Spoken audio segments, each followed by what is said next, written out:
Good afternoon. Police say the Clovis man accused of raping a woman, killing her fiance, and then kidnapping two other women chose his victims at random. The suspect in the rampage has a violent criminal history and arrests for meth and more recently spice, the synthetic marijuana.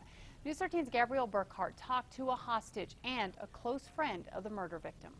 He never grew up. He was just always a kid at heart. That's how those closest to 35-year-old Shondell Lofton remember him. He just had this bubbly kid personality.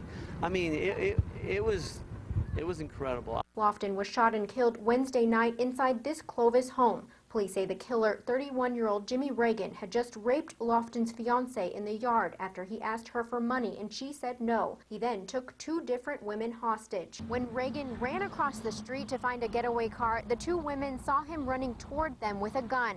They jumped in their van to get away, but he jumped in with them. He kept pointing the gun at my forehead.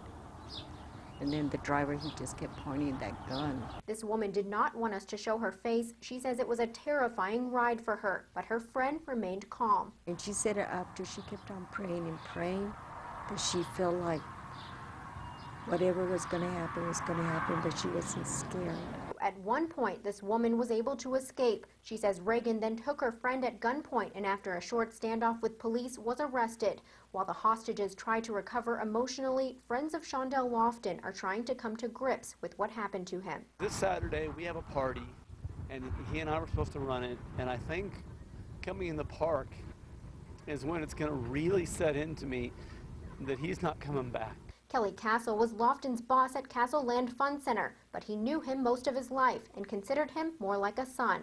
You know, I have lots of employees, but I only had one Shondell ever. Shondell helped him build this go-kart track 14 years ago and has worked here ever since. What you have to understand is I've never made a schedule without Shondell's name, and I said I never will. He'll always have his name on my schedule, and he'll always have a time card in my time card rack because I've never done it without him. In Clovis, Gabrielle Burkhart, KRQE News 13.